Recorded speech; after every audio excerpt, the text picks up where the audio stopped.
because I'm such a great product. I would have loved to have. Hey, you're still in there. I get work with you. No, this is originally, yeah. Something basically was just, watching this. Hey folks, welcome to the Brookings Institution. My name is Benjamin Wittes. I'm a senior fellow in governance studies and the editor of Lawfare. I can't think of a more unpleasant occasion on which to gather here. This is, as you know, the third anniversary of the beginning of the full-scale Russian invasion of Ukraine. And we are here to talk about a variety of matters related to that and related as well to an immense ongoing change of U.S. policy with respect to the war. We are also here to introduce a project that we have been working at Lawfare for the last year or so, which we will talk about and introduce, which is a project that we've done with our colleagues at Goat Rodeo on the history of U.S.-Ukrainian relations in the post-Soviet period vis-a-vis Russia. So if that sounds well-timed to the moment, perhaps it is. I can't think of a group of people that I would rather talk about this subject with than the group that is sitting on stage with me. First of all, let me just go from left to right. Constanza Steldenmuller is the head of the Center for United States and Europe, which is hosting this event, and to whom we are all guests. Seated next to her is Tyler McBrien, who is the managing editor of Lawfare and one of the co-hosts of the Escalation podcast. Seated next to him is Anastasia Lopatina, who is the other co-host of the Escalation podcast, is joining us from Kyiv. And to my left is the great Fiona Hill, who is a senior fellow here and, among other things, plays a sort of starring role in a number of the episodes of the podcast, including the first one, and we're going to talk about that momentarily. Before we do, however, we arranged this event when there was one major government change that was affecting Western policy toward Ukraine. And that was the transition from the Biden administration to the Trump administration and the shock therapy, maybe, that is applying to the situation. There is now a second one, which is that we did have elections in Germany yesterday, and these produced something of a mixed message with respect to Ukraine policy. And so I wanted to ask Constanza to get us started and give us a sense of what happened in Germany yesterday, how we should understand it vis-a-vis Ukraine, and how we should understand it vis-a-vis the American shift in policy ongoing with respect to Ukraine. So thank you very much. And it is a distinct pleasure to co-host this with you because the Center on the US and Europe has taken the changes wrought on Europe and on the transatlantic relationship by the Russians' full-scale invasion extremely seriously. It has literally reconfigured the way we work in every possible way. And I couldn't think of a better thing to do today with a better group of people. So thank you. Well, thank you. As for the German election, I'm still processing that. But to those of you who occasionally follow the news, it will not have escaped you that the incoming new Chancellor of Germany, Friedrich Merz, has made some newsworthy comments, both yesterday and in previous days, on Europe's need for nuclear weapons, on what seems to him like the end of transatlantic relations.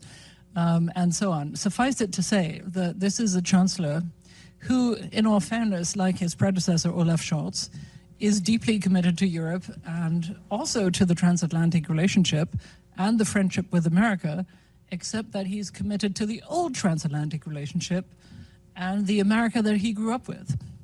So the current shifts in Washington are, I think, going to make that slightly difficult for him. Now, I don't want to joke about what is a deeply serious situation. I have just come back from 3 weeks in Europe, and the real turmoil in the transatlantic relationship started with J.D. Vance's, the vice president's speech in Munich on Valentine's Day, February 14th. I was in the overflow of the overflow of the overflow room listening to it because every single participant of the Munich Security Conference wanted to hear it. And Fiona was there as well, and I think it is fair to say that Europeans were profoundly shocked by it. I have been making the rounds in Europe, not just in Germany, but also I'm coming from Stockholm, and the Swedes who thought they had joined NATO just in time are now finding that they are joining a slightly different NATO than they thought they joined. So there is turmoil everywhere, and people are processing things everywhere. But let me give you a capsule version of what I think happened last night in Germany. We always knew that the Conservatives were going to win this election. They polled at double the polling levels of the governing SPD. The question was, how many parties would Friedrich Merz have to govern with? And that was settled very late last night with a real nail-biter of a counting of votes. BSW, the extreme left party, led by the firebrand Sarah Wagenknecht, missed entry into the parliament, missed the 5% threshold by 13,000 and something votes. It will not surprise you to learn that they are going to go to the courts over this and demanding a recount, which is unusual in Germany. But there we are. I think we're catching up with other countries. So Friedrich Merz, based on that result, and unless it is overturned by the courts, which I have a hard time seeing because we all use paper ballots, it's slightly more difficult to sort of fake results there. Friedrich Merz is going to govern in a grand coalition with the Social Democrats. And I don't think that he will have any compunction in supporting Ukraine. I think he intends to be a strong player in Europe. The reservations I have about that is that last night also saw a doubling of the AfD seats in parliament, nearly a doubling of its vote share, with extremely high shares in Eastern Germany of up to 37%. In total, they have the AfD, just for the hard extreme right alternative for party. Germany. No, they're not neo-Nazi. That's not precise. Okay. They are good friends with neo-Nazi groupings, but they are not by definition neo-Nazi, and I think that is an important thing to say. The German Domestic Intelligence Service have determined them to be, in part or in some of the state-level organizations, fully extremist, right-wing extremist.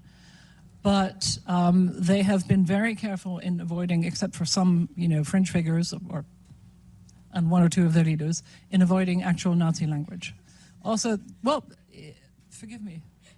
I say that because it is they are doing this very deliberately and strategically. And it is one of the things that makes it difficult, for example, to outright ban them, which German law would allow, which I'm no doubt the Vice President of the United States would consider yet another suppression of free speech and democracy if that was attempted. But that is where we are. I think Friedrich Merz will be quite constrained by an opposition headed by an extreme right-wing party that will be out to hunt him and that will be out to split his party.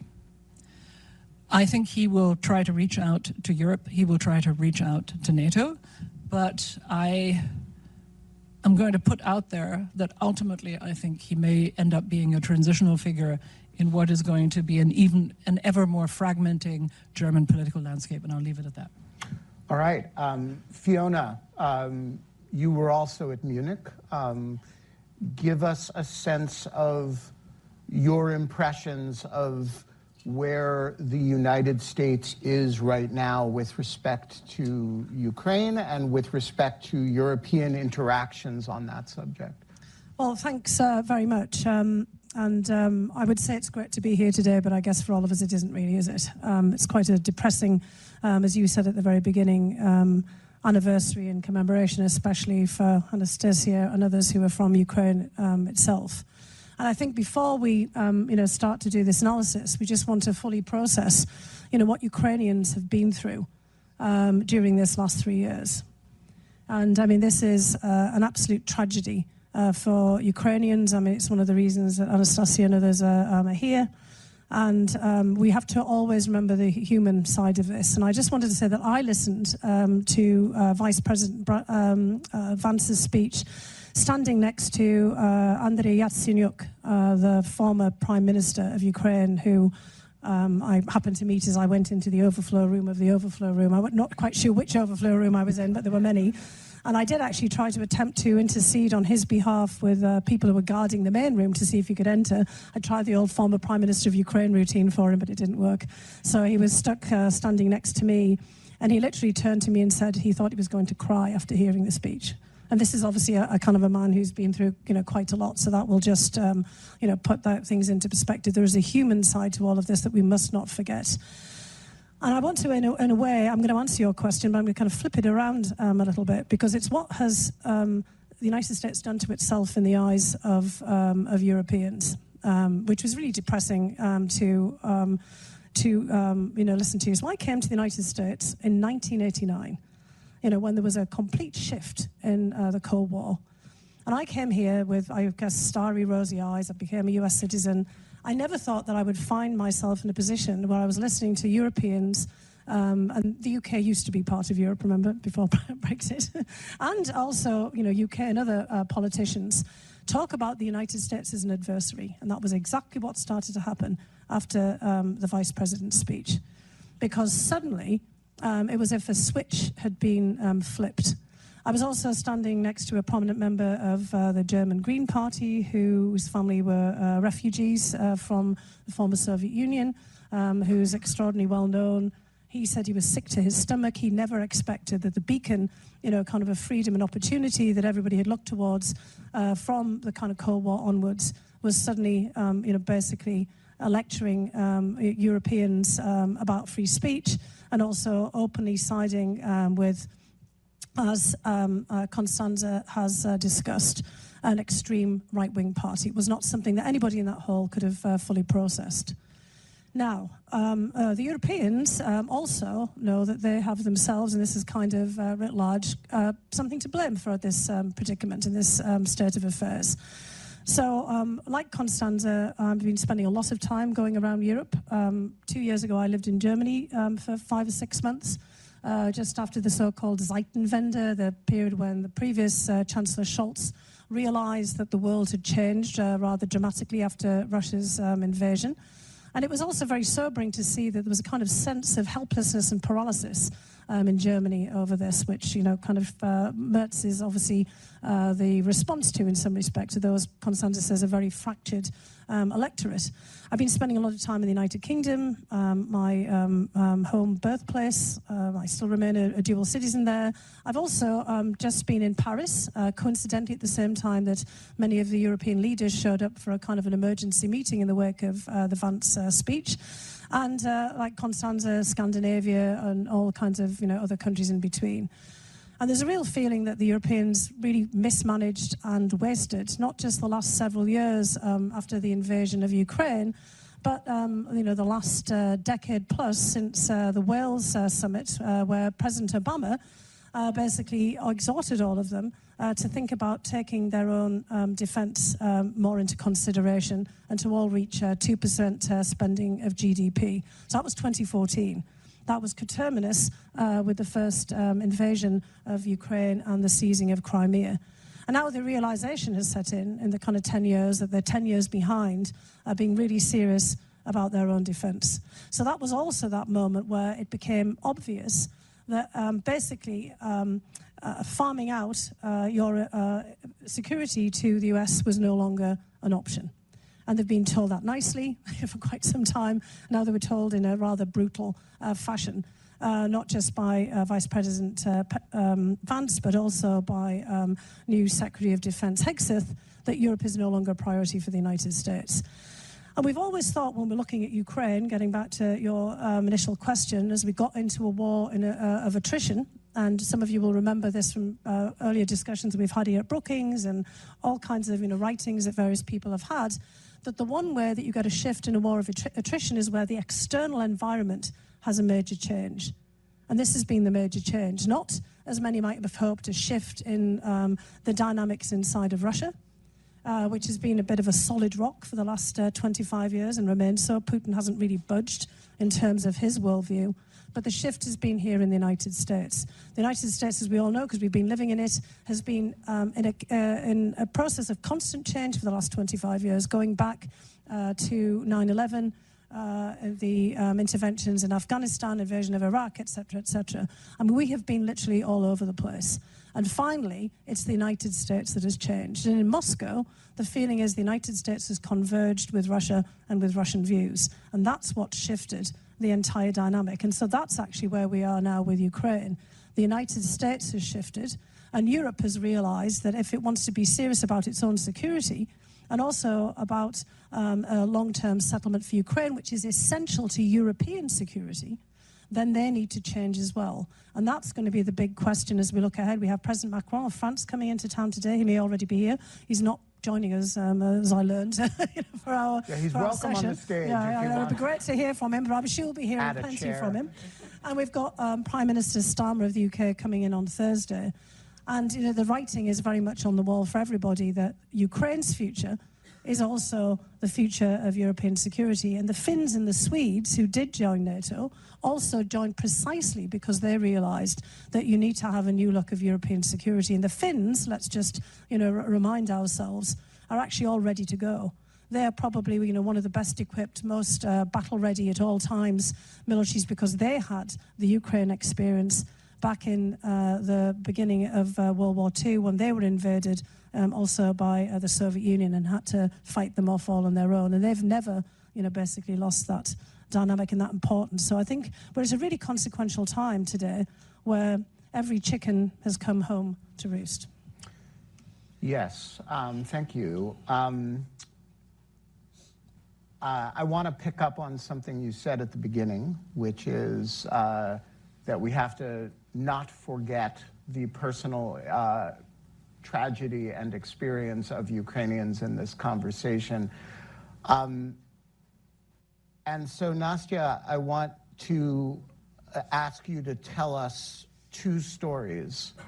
The first is, what were the circumstances in which you learned about the American change in policy? You literally were on your way from Kiev to here to do this event and to launch this podcast when all of a sudden the United States switched sides. So first of all, I want you to just tell us about that experience. And then secondly, in the back, although she may be here, is your one-year-old daughter. And I want you to tell us the circumstances of Ava's birth. It will be relevant, I promise.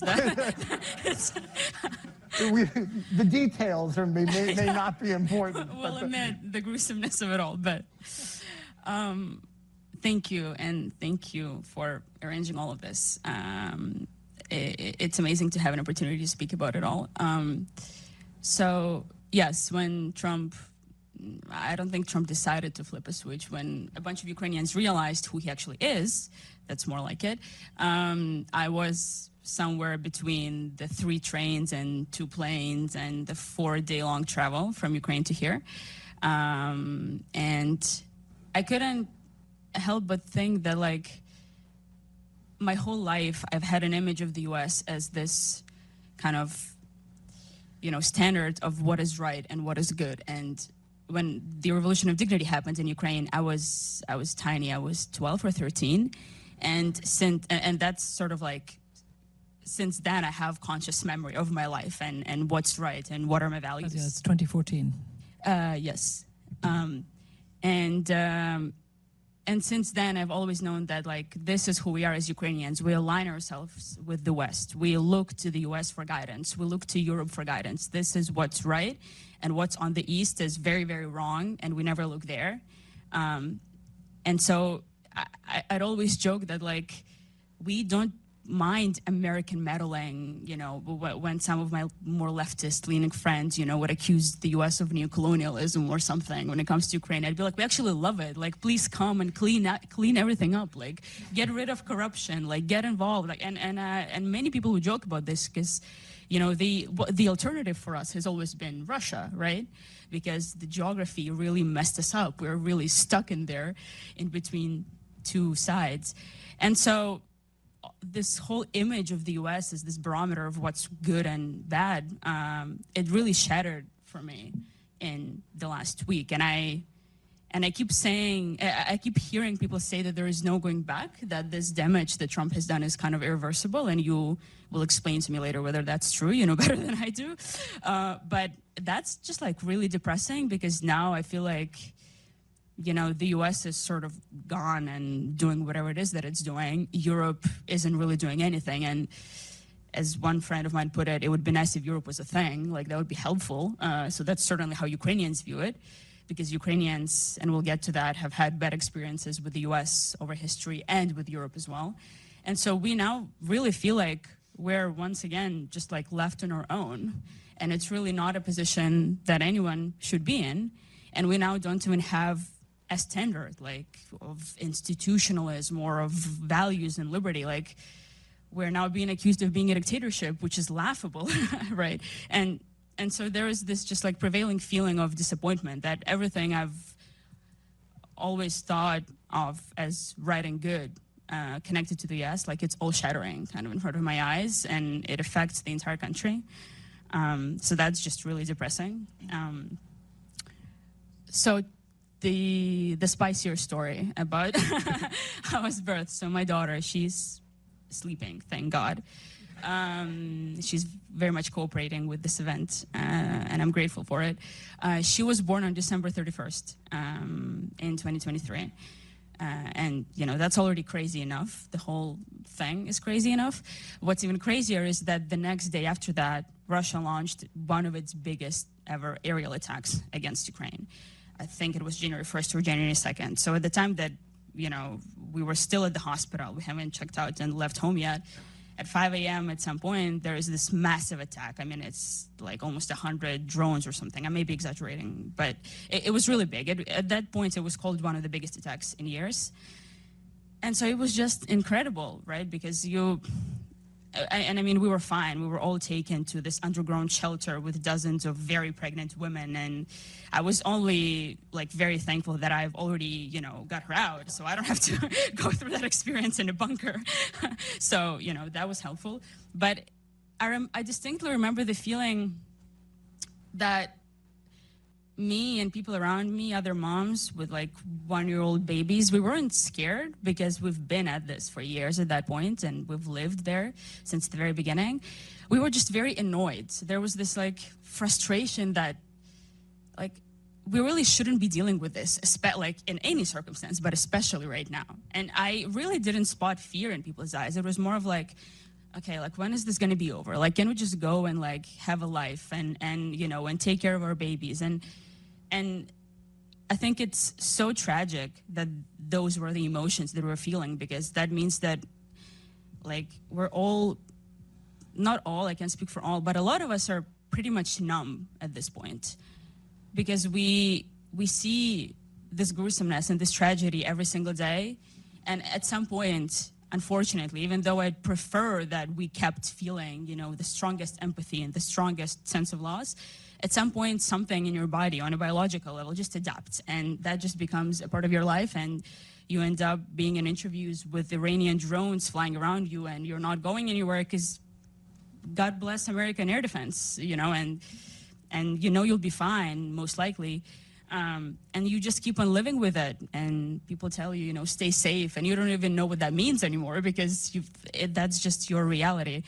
And so it's just the the fact that we've been at it for 3 years is insane to me, because I remember having a conversation with a friend in early April 2022, so just around a month since the full-scale invasion started, after the full-scale invasion started.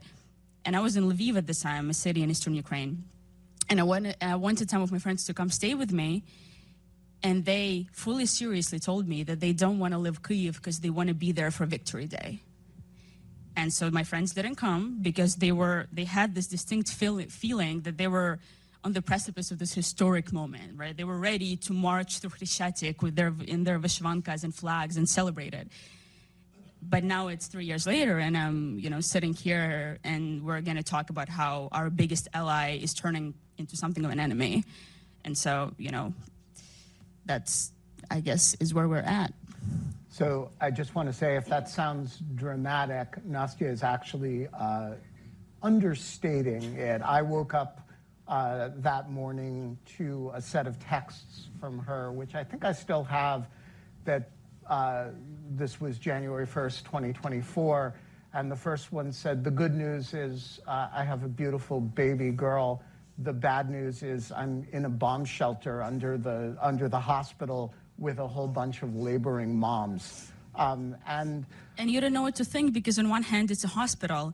No one targets a hospital, but then you're like, no, they're Russians. They actually might because deliberately there was target an a attack hospital. on a maternity hospital at one point. Yes. And so, all right, well, I don't mean to be glib, but the good news is we got a rip-roaring podcast out of it. So Tyler, you're gonna set this one up. Yeah, no, I mean you smooth, Ben. Thank you. You gotta take lines where they present themselves. So Tyler, tell us a little bit of the story of escalation and how this project had its genesis and where it came from. Give us a little bit of the sort of institutional history of the project we're releasing today. Yes, thanks, Ben, and thanks to everyone. I'm honored to be up here with this panel.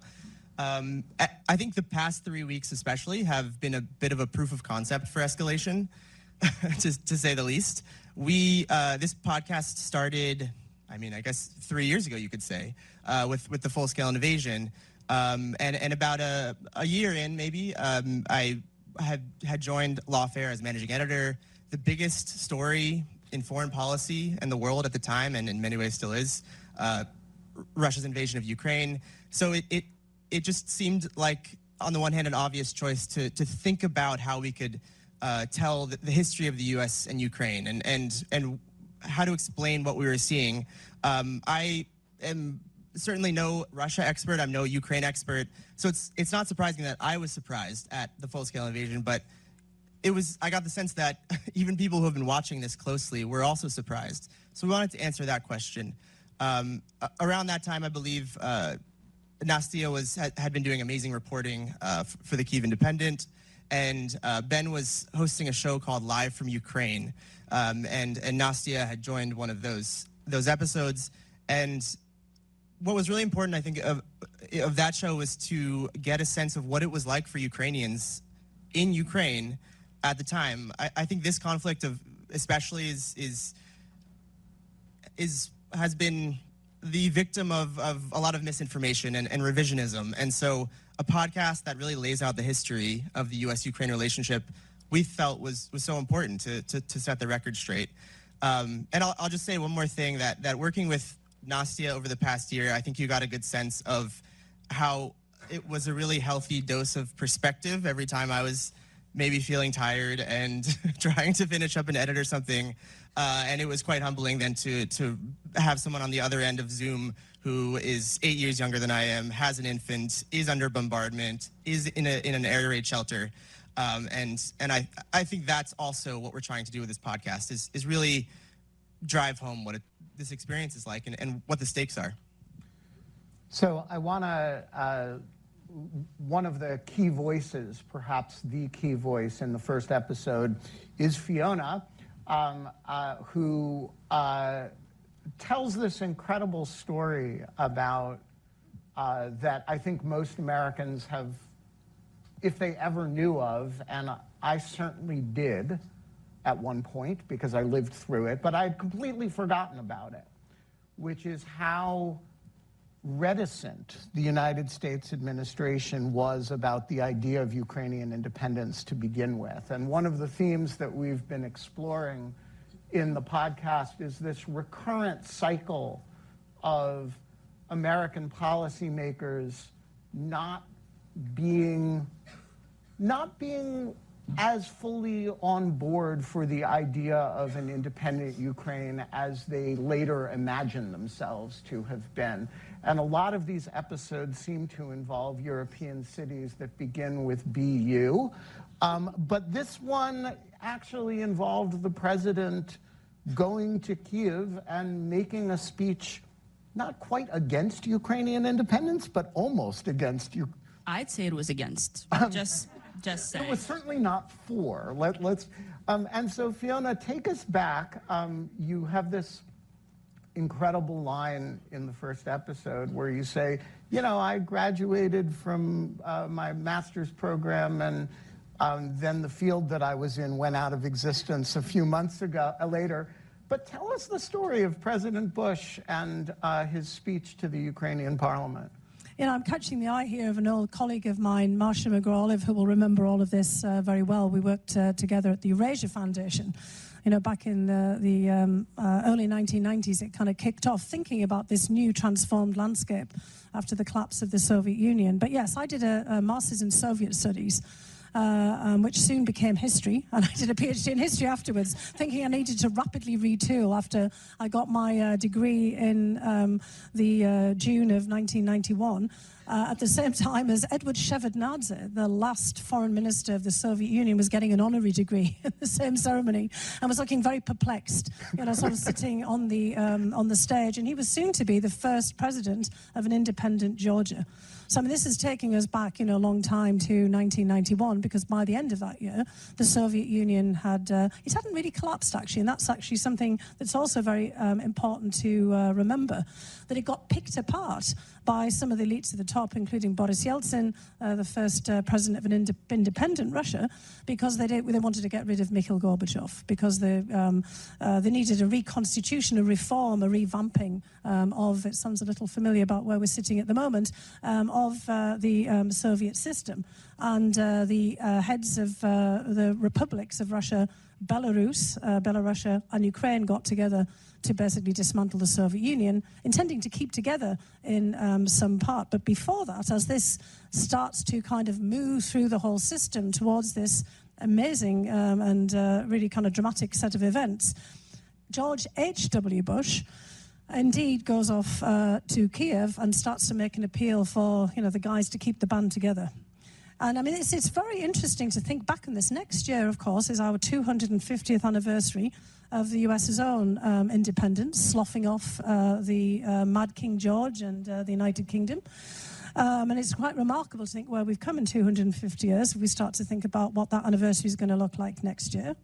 And yet we've had a hard time, despite the fact of being a revolutionary power, a power that's fought for its independence, of really kind of going along with others when they've come to that moment as well. And I think that's because in the meantime, the United States started to become something of an imperial power itself over time. After being helped by the French to keep the Brits, you know, kind of out of the picture again, you know, during the whole period of 1812, etc. You know, after that, we kind of moved on, you know, pretty much doing the same thing as other great world powers were doing at the time too, expanding our territory, etc., etc. And so George H.W. Bush is feeling very uncomfortable at the idea of a really kind of what he fears will be, and he was quite right in many respects, a chaotic becoming a part of the Soviet Union. We've always told ourselves that in fact, it was almost violent and conflict-free, and that was not the case at all. And in fact, what we're still in the middle of is the wars of the Soviet succession. And so this is kind of like 1812. It's, you know, kind of the whole uproar all over again, because Ukraine had been independent, you know, for 30 plus years by the time Russia tries to kind of take it back in the fold again. And in some respects, remember that George H.W. Bush had been the head of the CIA at one point. He might not have been far wrong in thinking that we were heading, you know, to some kind of, you know, disastrous outcome down the line if all of this kind of came apart. Yeah, it's an extremely powerful little story that I think represents something larger, both in Ukraine's relationship with the United States, which is the subject of the podcast, but also, Constanza, in Ukraine's relationship with Europe, because you have this moment where Ukraine becomes independent, but everybody continues to look at Ukraine through the lens of Russia, and that includes particularly European countries who see Ukraine to some degree as a transit situation for Russian natural gas. And I guess, you know, there's this, we clearly see from the Trump administration that this has not changed in the case of the United States. We are back to thinking of Ukraine as something that you negotiate directly with Moscow about, without even having Ukrainians at the table.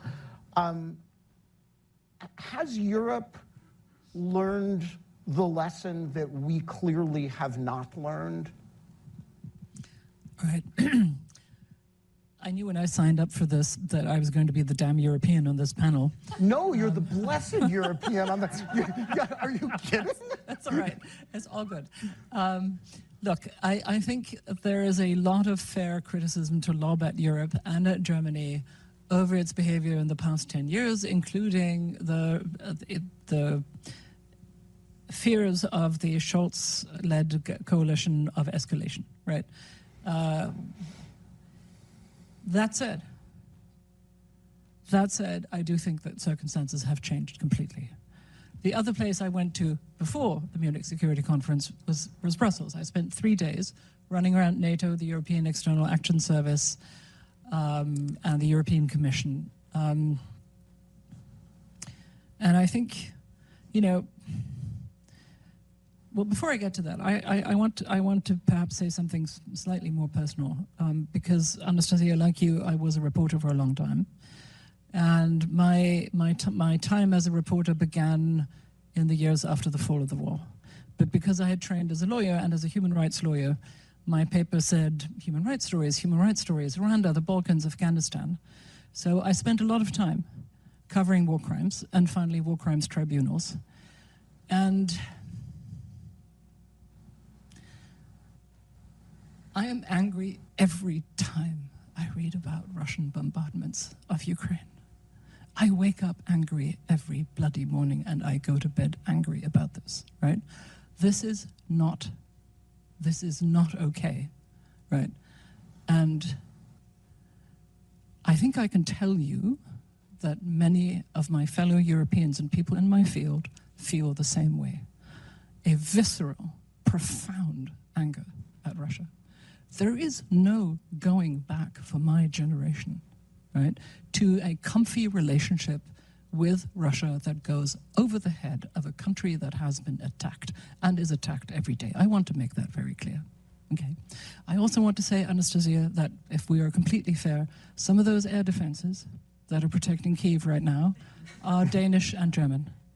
Yes. Right? And yes. And exactly. Norwegian. And yes. right. And so, and if you look at the numbers, we have the President of the United States currently telling us that we don't do anything for Ukraine financially or with military support. I think we all know that if we look at the numbers, those tell another story.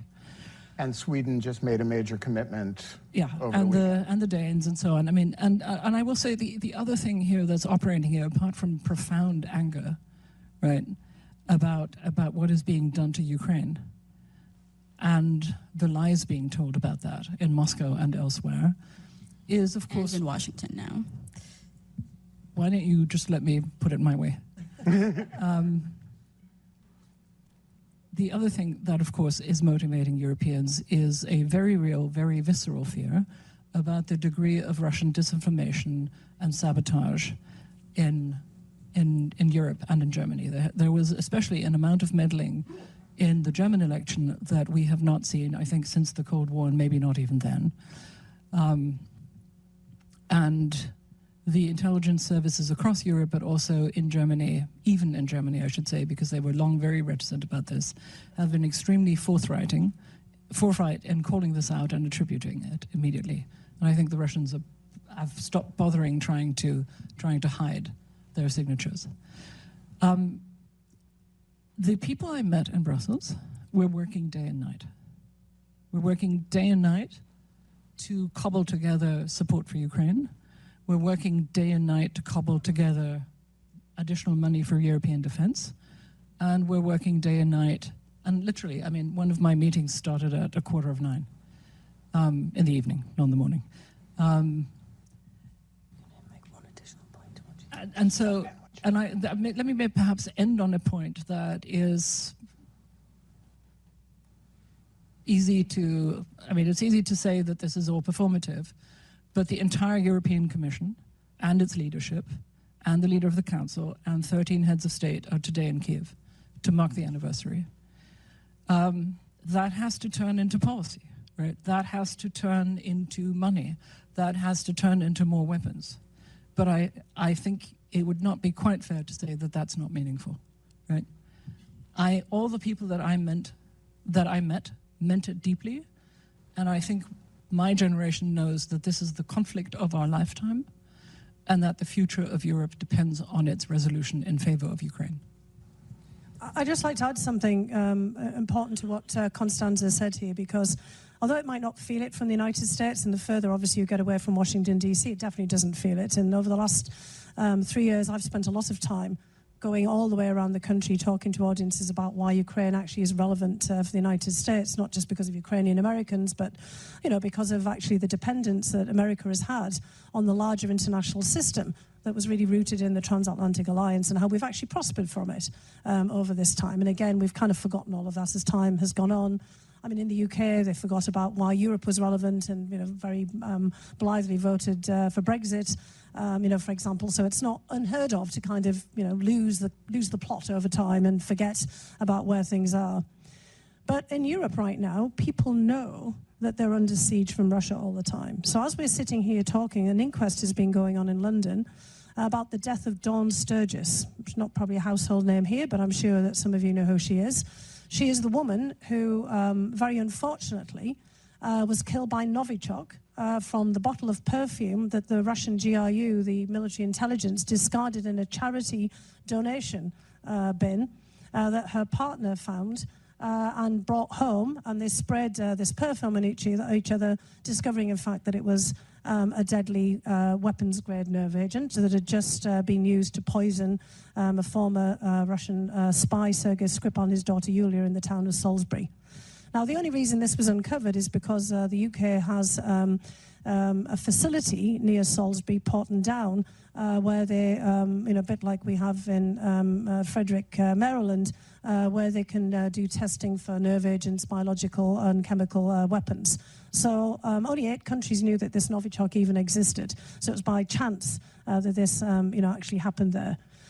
And it was able to be revealed. And this is only one, of course, of assassinations that have taken place on British soil. There was Alexander Litvinenko, who was poisoned by polonium, a radiological agent, so the first dirty bomb that was used on British soil, and also spread polonium all the way around the United Kingdom. There's lots of evidence of intervention in pretty much every European election. Constant assassinations, exactly, in the Tiergarten, and of course, constant attacks on critical national infrastructure through cyber attacks. In fact, the biggest threat to Europe today is the critical national infrastructure and pipelines and cables under the Baltic Sea, the Estonians, the Swedes. It's a bigger threat than the threats to our freedom and democracy. Etc. And so all of this is real in Europe. So Europeans know that what Ukraine has experienced, the destruction of its critical national infrastructure, all of the interventions that have been made in Ukraine's politics before is what they're facing as well. So although, again, we may be remote here, it doesn't feel remote in the US. And I would say if you look actually now in polling that I saw like last week in the UK, for example, where, of course, the relationship with the United States is extraordinarily important, 48% of people said in a poll that it was more important to stick by Ukraine than it was to improve the relationship with the United States at this point, 48%. In terms of favouring sticking by the United States, it was in the 20s, 20%. There was a lot of people said they didn't know because it's a hard, point to be put. But we're seeing really a shift here where people in Europe now see that their situation is on the line. So again, that rupture that we mentioned before is real, and it's a really sobering thought. And again, as I said before, chickens have come home to roost. A lot more should have been done. Many of us have been putting this, on the agenda for Europe for a long time. But it is real, the security threat in Europe. It's not just imagined, it's not just disinformation, and it's now viscerally felt. So Tyler, I want to ask you, I referred earlier to this cycle that began with what came to be called George H.W. Bush's Chicken Kyiv speech, so named by the columnist William Safire, in which sort of Ukrainians expect American backing and they don't get it at the level that they expected or that we promise it. And this is we may be going through what I think is the sort of fourth and most dramatic cycle of that, where we actually side with the Russians. But all of these episodes have to do with Ukraine's relationship with Russia. And one of the roles that you play in the podcast is kind of as the sort of naive American who's kind of never... It came pretty naturally. It's a persona because Tyler is anything but naive. But you're the guy who's like, gee, I didn't know this happened. Yeah, I mean, it's a good point. And to any other naive Americans listening or younger listeners, chicken Kyiv is used pejoratively, which is, you may not know because it's a delicious dish and it's a... But no, I mean, you're absolutely right. It is the history of the U.S. and Ukraine since independence in 1991 has been one of misunderstandings and betrayals. And one of our episodes is called "The Worst of Both Worlds" because also features Fiona. Exactly right. In one of her prior lives. The New York Times had an editorial, I believe, over the weekend in which it condemns what they called a complete 180 in U.S. foreign policy toward Ukraine. And I was thinking that that's not maybe absolutely true. It's the U.S. You mentioned that the U.S. has viewed Ukraine for a long time through Russian lenses, through a Russian lens. There was a Ukrainian diplomat named Boris Tarasyuk, who we speak to on the podcast, who said the very same thing. He says that the U.S. always looks at Ukraine through Russian glasses and sort of plays by their terms. And so, it seems that the Trump administration is looking at this history and picking the worst lessons and accelerating them and acting on that. I will say, though, that there was reporting, I believe, this morning out in Bloomberg that the U.S. may commit to a sovereign Ukraine in the negotiations, which is heartening. Whether or not they listened to the first episode of Escalation, I'm not sure. I can't confirm or deny that, but it just seems like that's obviously the bare minimum. But it is. Can I just point out that we've done that before? Like, that's the Budapest memo, right? Yeah. And this will be less of the sovereign Ukraine than it started out with 3 years ago. Yeah, so, Exactly. So walk us through a couple of those cycles, because as I joked earlier, they do tend to be named for cities in Europe that start with BU. The first cycle is the independence of Ukraine itself, right? The Chicken Kyiv speech. The second cycle comes only a few years later. What happens? Right, so I believe you're referring to the Budapest Memorandum, which I think maybe a few years ago, you ask Americans who are very well versed in foreign policy and in U.S. foreign policy history, it's not a household name, let's put it, but in Ukraine it very much is. And by the way, the only moment of true comedy in the entire podcast is at the beginning of the second episode, where our producer Max, who's sitting here in the front row, asks a young Ukrainian activist who is sitting back there, Maria Khlitin, what do you think of the Budapest memo? And she exclaims, "Oh my God, it's a total fail." You know, this is something that is not in the consciousness of the average American, but you ask a Ukrainian about the Budapest memo, this is fresh in the front of their mind. You have to hear how she said it, though, for full drama. So make sure to listen to that. So to catch us up to speed, in broad strokes, after the fall of the Soviet Union, a large part of the nuclear arsenal left by the Soviets actually was in Ukraine. They couldn't really operate it. A lot of the command and control was back in Moscow. It was very expensive to maintain. But nuclear weapons comes with some degree of security. But the deal that was struck was that Ukraine would give up the nuclear weapons for financial incentives, as well as, from the American perspective, assurances of Ukrainian security. From the Ukrainian perspective, I think there was an understanding that it was more of a guarantee. There was two different translations, actually. And I think this is emblematic of the relationship. The U.S. wanted some sort of ambiguity to give it more room to maneuver, but that maneuvering, or that room only left room for Russia to take advantage of the ambiguity, basically. And I'll also just end by saying, you know, in learning about this, I think it was very important for Ukraine to give up nuclear weapons. Nastya disagreed, and we sort of had this thing come where it was a microcosm of the U.S.-Ukraine relationship every time we would argue about an episode in the narrative arc and everything.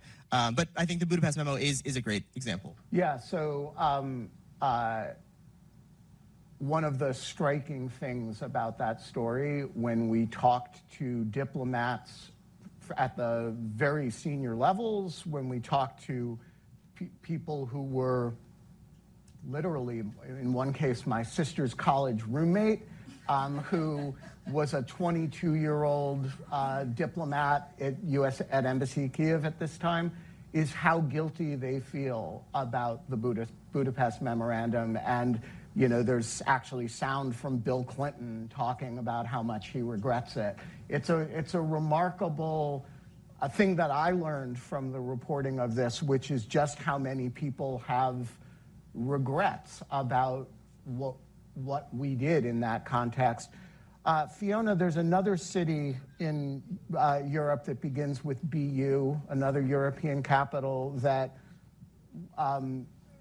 where there was an understanding reached that you played a substantial role in a number of years later, that also shows up as one of these kind of recurrent cycles of are not being able to kind of form a coherent policy. Tell us about what happened in Bucharest. Yes, and I just wanted to quickly add on the Budapest Memorandum. I'd mentioned Edward Shevardnadze before. Edward Shevardnadze, when he was president of Georgia, had actually told his Ukrainian counterparts, see if you can keep one or two of the nuclear weapons. When they were giving them up around the time of the Budapest Memorandum. They're like, what do we do? Stick them in a closet, you know, kind of, because he basically, he had been, of course, the Soviet foreign minister, and he said he'd seen documents about what would happen if any of the Soviet republics had tried to secede. And he said you might find that they might come in handy later. Which, of course, if Ukraine had still been a nuclear state, and Belarus had been as well, Belarus has been pretty much swallowed up by Russia. Ukraine probably wouldn't have been invaded. And the non-proliferation consequences of all of this are real too, because Constanza and others have been noting that in Germany and in many other places now there's talking about Europe needing to have a bomb. And, you know, what's also the message to Japan, South Korea, you know, other countries who feel threatened. And Bucharest, just so we can get back to this point as well, becomes important in that context because it's another effort to give Ukraine and Georgia at the time, you know, some kinds of guarantees for their future security. Now, Bucharest was actually more about Georgia than it was about Ukraine at the time. And this is where, you know, the reference to a worst of both worlds comes. In Ukraine, at the time of the Bucharest NATO summit, which was in 2008, there wasn't a great deal of enthusiasm for joining NATO at that point. So we have to remember the Ukrainians, you know, the politics in Ukraine have taken all kinds of twists and turns. The Ukrainians are kind of aware that, and this was at the popular level of the population, there wasn't a great overrounding support for going into to NATO. But it was more of a kind of an elite project thinking around the Ukrainian president. But in Georgia, there was a full-throated desire at the popular and elite level to become part of NATO. And Georgia had been supporting the United States in Iraq and Afghanistan, and was pushing for a membership action plan to NATO. And it was thought, and I'm still trying to, I'm still years later trying to piece together who thought this, because it seems to have been a whole collection of people from all kinds of different backgrounds, that Georgia's case would be strengthened if Ukraine joined in as well. And so this was the kind of fateful decision. A letter was written to George W. Bush asking for Bush's support. President Bush, being a good Texan, this is W rather than HW, was more enthusiastic about supporting the feisty countries of Georgia and Ukraine. This was, of course, after the United States had well and truly waded into Iraq and was trying to pursue the freedom agenda. Bush thought that Ukraine and Georgia and their freedom should also be supported. I mean, I know this because I did a deep dive, a series of them for the president. These were the kinds of things that he said. And he said that if they made an appeal and that on military terms they looked like they had the wherewithal to contribute to NATO, and Georgia already was, and Ukraine at that time, as we now know, actually still had a sizable and capable army, and certainly in terms of being able to, as we've seen over these last years, keep the Russians somewhat at bay, then he would support the membership action plan. The problem is, nobody else really supported it elsewhere in Europe. Partly this was to do with Mikhail Saakashvili and perceptions of him and his role. Others knew that, Ukraine wasn't, fully on board at this particular point, and there was a lot of resistance. And so what happened, though we briefed the President, I and others, that this wasn't likely to happen, we actually briefed against it because we think that under the idea that if you push for something you can't get, it's not a great idea because it just sort of shows up weaknesses and all the kind of divisions. Once President Bush decided to go ahead, there was at Bucharest, as we now know, and we've heard from Chancellor Merkel's memoirs, it was Chancellor Merkel herself who kind of opined, trying to find some kind of solution to some of her Eastern European counterparts at a side table. Well, one day they'll get into NATO. And that kind of rather casual aside of one day that they might get into NATO was pounced on by many of the East Europeans at the table who were quite supportive, a handful of them who were supportive of pushing for Ukraine's membership action plan, as well as Georgia's. Yet that was kind of turned into the text of the Bucharest memorandum. And why it was the worst of both worlds, that one day they will get into NATO, was it wasn't really a promise. It was a kind of an open door, and Putin, of course, wanted to slam that door and jam everyone's foot in it and bash the door off, Ukraine and Georgia's face. And, of course, in August of 2008, Russia does invade Georgia at a pretext of, basically exchanges with peacekeepers in South Ossetia, which, frankly, myself and other colleagues have been warning for some kind of flashpoint in Georgia for a good year before that. There were certainly tensions building up between Georgia and Russia. And Ukraine realizes at that point that it's completely and utterly exposed in terms of security. Membership Action Plan is not Article 5. It doesn't bring you any security at all. And the big flaw in all of NATO, as far as Russia was concerned, was it was backstopped by the United States. Because at this point, Europe hasn't really been contributing, as we all know, to the extent in which it was required.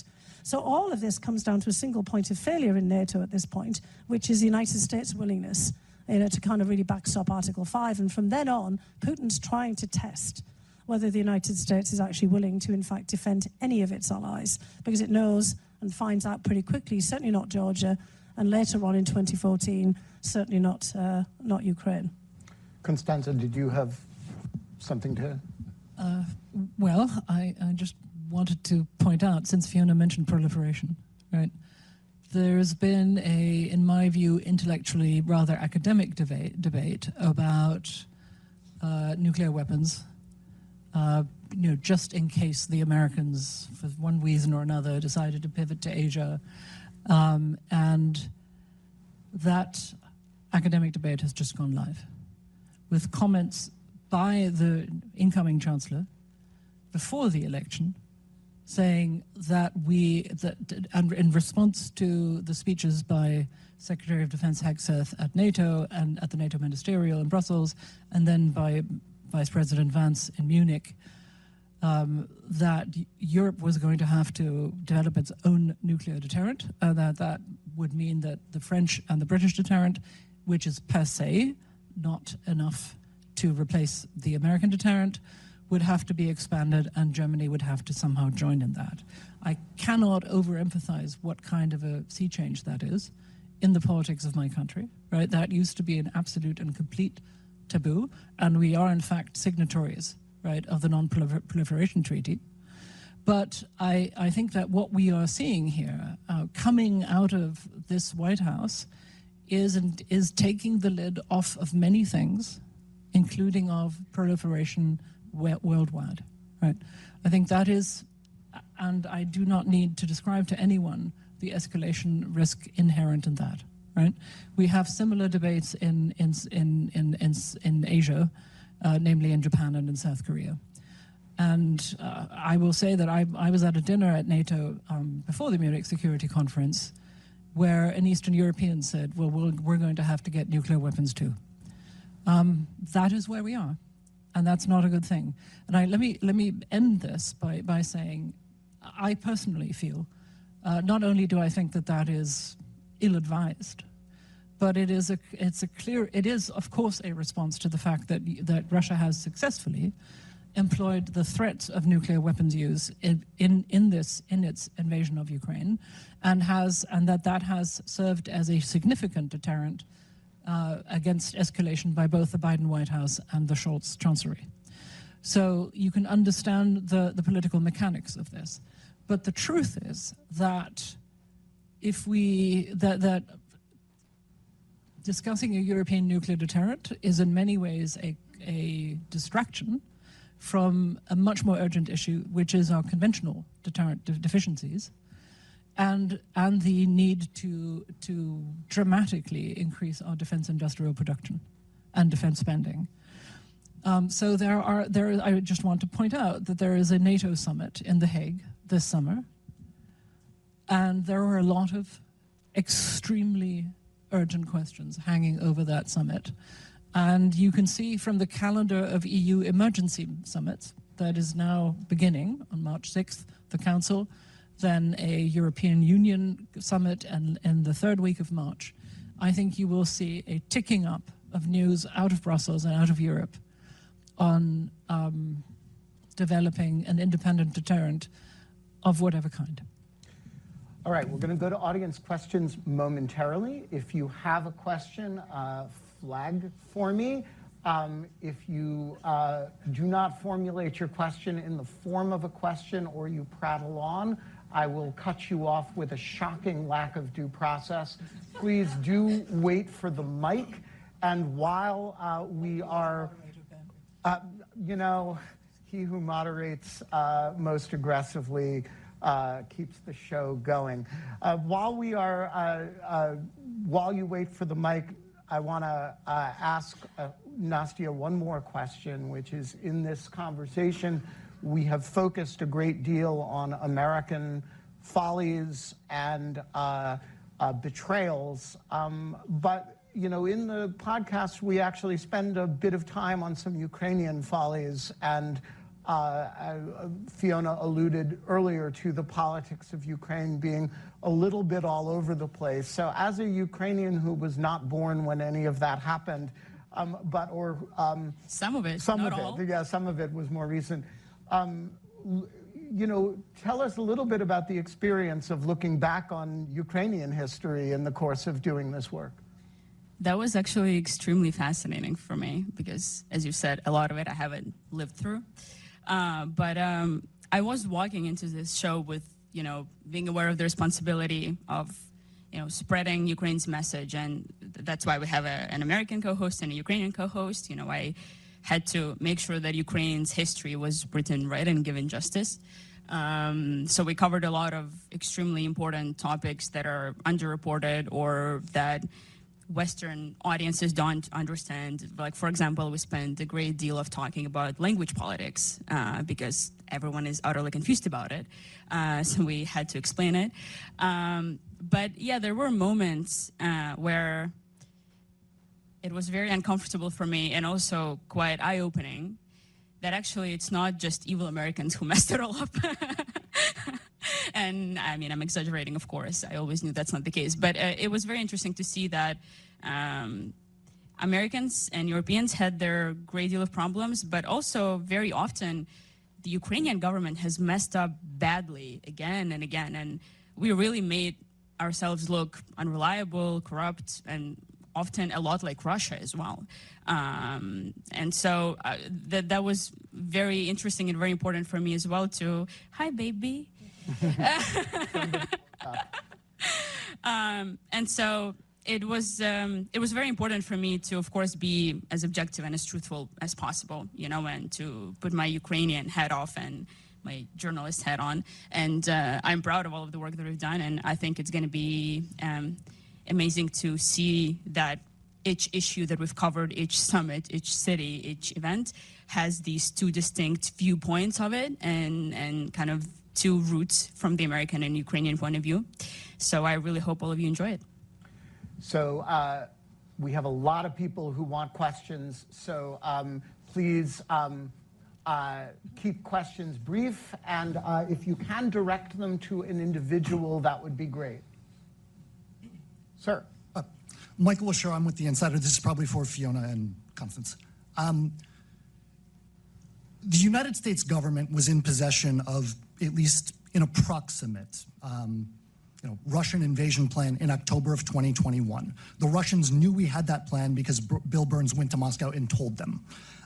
Russian Kremlin-controlled domestic media was showing in the 3 months before the start of the invasion all of the airplanes coming into Kiev with javelins and NLAWs and Stingers. And they were portraying Ukrainians as preparing for war. The 21st of February at the Security Council meeting. We need this to head toward a question. Yep. Shoigu talks about how Ukraine is armed and prepared for war.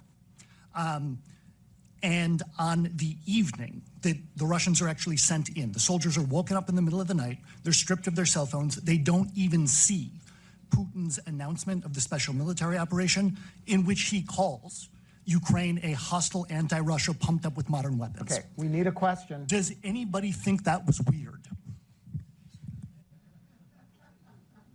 I don't know how to interpret that. Well, if we think about the preparations that Putin, I mean, look, I know this period inside out because I was constantly being asked to comment on it and I was watching these things very carefully. I mean, the Russians were preparing the ground, as we knew, for what they were calling a special military operation, and they wanted to have a pretext. There were a number of other things that were happening around this time. I mean, given all of the machinations in Ukrainian politics, in this kind of period, a gentleman named Viktor Medvedchuk, who is a Ukrainian very close to Putin, and Putin is the godfather of Medvedchuk's, one of his daughters, was also basically arrested by the Ukrainians. And Putin is always one person never to let one of his men go. I mean, if you know Mr. Krastikov, the assassin in the Tiergarten, one of the reasons that Evan Gershkovich and all kinds of other people were taken into custody was to basically trade for Mr. Krastikov, and that kind of worked as well. So there's all kinds of things happening that are kind of certainly affecting Putin's calculus about the reasons that he wants to go into Ukraine, because he feels, irrespective of what you're describing there that's showing out on Russian television, is that Ukraine is getting away from Russia's grip. And this has been going on for a very long time. In 2014, when Russia moved in to seize Crimea, there were also efforts to take not just the Donbass, but also Ukrainian cities back all the way down to Odessa. So if you want to go back and look at YouTube and all kinds of other missives for 2014, you will see that Russia had launched a campaign called Novaya Rossiya, New Russia, to retake the territory that was first brought into Russia by Catherine the Great. If we go back to 2006, Russia turned off the gas that was transiting across Ukraine. And if we go back to the early 1990s, before you were probably paying any attention to what was going on in Russia. There were all kinds of assassinations of Crimean Tatars and Ukrainians because Russia didn't want Ukraine to pull out of the Commonwealth of Independent States. Now, I'm going to be 60 next year, so I actually have a long memory. And I've been living all of this kind of stuff since basically the 1980s when I was a student in Moscow. My first visits to Ukraine were when it was still part of the Soviet Union. So I've been working on this issue for an extraordinarily long time. And if you take all of this in all of the totality, what you will see is right from the very early 1990s, when Ukraine was being pushed to give up nuclear weapons, there were constituents in Moscow and in Russia who saw every move that Ukraine made as basically a violation of the relationship between Ukraine and Russia and didn't want Ukraine to have any other options to go anywhere else. So every move that Ukraine makes from all this way on can be very well documented as seen as being offensive from Russia's perspective. So by the time you get to the things that you're discussing there, Putin has decided that Ukraine has no right and should not go anywhere at all. And it's not just Ukraine, of course. It's also Belarus. It's also Moldova. It's also Kazakhstan. So it's not just about how things are being depicted about Ukraine. You can see these depictions about many other places as well. And when Georgia was invaded by Russia in 2008, exactly the same kind of depictions were happening on Russian television. So you may think it's, because I think that you're presenting something, looking at your face as well, that you're saying that Russia had cause for this. But Russia only has cause if you still believe that everywhere is part of Russia's sphere of influence. Perhaps we can take this outside so you can clarify, but of course it's weird from the point of disinformation because it wasn't actually accurate. But Russia has been gunning for the return of Ukraine basically since the 1990s when Ukraine first got away. Ma'am? Thank you so much. This is a question for Fiona, Sarika Gandhi with ITV.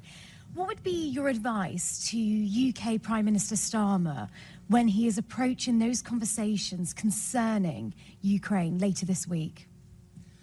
Well, I think the Prime Minister has probably figured out very clearly that this is an enormously consequential meeting. And it's not just because of Ukraine, but it's also for the whole future of European security and for the United Kingdom itself. The UK and the United States have extraordinarily important defence relationships. And it's going to be very difficult for European members of NATO to be able to make, basically the transition to taking charge of NATO as they are being exhorted to without some kind of transitional period or some bridging by the United States. And also, the UK has made some pretty strong commitments to Ukraine. And I also already referenced polling in the UK showing that there's very large, sizable, considerable support in the UK for still supporting Ukraine, as there is, across the rest of Europe. So the case is going to have to be made, and Prime Minister Starmer has already made some commitments about the depth of UK even willingness to deploy some troops onto the ground in any peacekeeping operation. So the important thing is to get all of this across to President Trump in the best way that he possibly can. And again, I don't want to put words into his mouth. I'm sure he's thinking very carefully. And President Macron is already here. So we're seeing that all European leaders at this particular point are realizing that this is the dawning very much of a new era, and that they have to really figure out where they themselves stand, but how they're going to manage the relationship with the United States, not just with Ukraine moving forward. We have time for one more question, and it is yours. So let me thank you so much for an intellectually stimulating but also emotionally troubling discussion. I'd like Constance and Fiona to follow up on their points that there has been a reversal of the worldview of the United States and Russia vis-a-vis Europe. Could you contemplate how this could affect policies to punish Russia, assuming there's a ceasefire? For example, if the United States takes one approach to sanctions, to lift, but Europe doesn't. If Europe wants to punish war crimes, but the United States doesn't, what will this do to the dialogue? Thank you. Constanza? It's a good question, to be honest. And I think that there are a number of things here that are in play. Sanctions, the use of the Russian frozen assets as collateral for further expenditures on behalf of Ukraine. Ukraine's EU membership, Ukraine's NATO membership, to which we have paid lip service, but which I think requires some sort of commitment. And then, of course, security guarantees of whatever kind. A German friend of mine, commentator, has said that security guarantees is a pompous word for further weapons deliveries, which at this point I think is a correct description of what we're talking about. There is still this proposal of putting European troops into the theater, most notably endorsed by Keir Starmer. That is something that the Russians violently oppose. And I frankly, to be completely honest here, I can envisage a situation where the Europeans want to be more muscularly supportive, where the White House says that's not what we want, and we are doing the opposite of that, and where there might be quite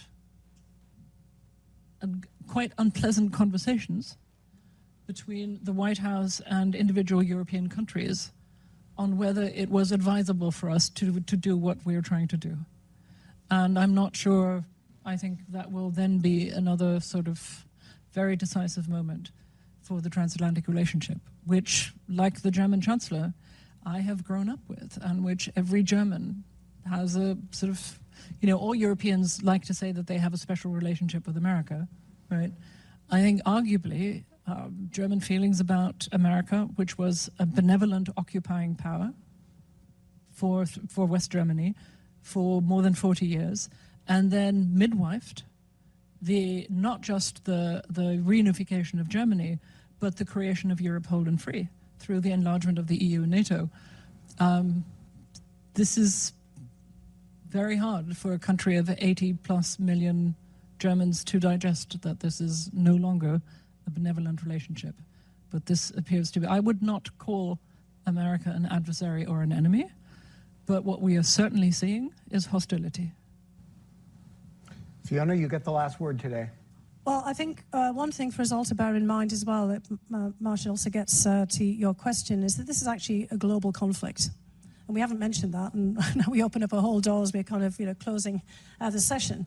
But for most of the rest of the world, Ukraine is a proxy conflict with the United States. China is supporting Russia. North Korea is supporting Russia. North Korean troops are in Europe fighting in the Kursk region against Ukrainian troops, and we're always watching to see whether they're spilling over also into Ukraine. And Iran is also supporting Russia. And Nastya talked about Shahed drones.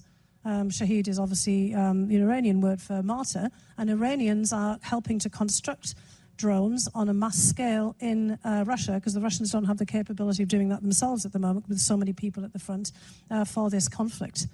The peace talks that President Trump has called have been in Saudi Arabia. The Middle East I mentioned because of Iran there is very influential. One of the people involved in the talks is Kirill Dmitriev, the head of the Russian Sovereign Wealth Fund, who was also behind the scenes involved in the Abraham Accords. So you can see here that there's all kinds of linkages and points here. And South Korea and Japan have been supporting Ukraine because the South Koreans wonder that North Korean troops, if North Korean troops are being prepared or exercising there for some kind of action against South Korea. And Japan is extraordinarily concerned about what the implications are of China supporting Russia in all of this. So as we talk about a negotiation between the United States and Russia, we've left out all of these global dimensions as well. And the Chinese have told the Ukrainians, as I learned from one of the Ukrainian former foreign ministers, look, this isn't about you. It's never been about you. China was a massive investor in Ukraine before the war, and they said we'll invest again when this is all over, because this is really just about the United States. So as we kind of contemplate the way that we've flipped on Europe, there's a whole host of other discussions going on around the globe about what this war is and what the aftermath of it might be. Will North Korea, turn its attention towards South Korea? What will then South Korea and Japan be facing? And will China really be kind of the beneficiary in some respects of this is the country that then reconstructs Ukraine, or also then moves back, basically into a relationship with Europe. At the Munich Security Conference, there were several very prominent Chinese officials trying not to gloat over the rift between Europe and the United States, but saying to the Europeans they weren't succeeding because they were very open. We'll be there for you, Europe, when this is all over as well. But they have also, China, been aiding and abetting the largest land war in Europe since World War II. And they were also on the other side of the war in World War II as well. So to be continued, I think. Yeah, indeed. We are going to leave it there. Please join me in thanking our spectacular panel. And please, if you could, remain in your seats while the panel evacuates the room and heads to a shelter underneath a local hospital. Thank you to Constanza, Tyler, Nastya, and Fiona.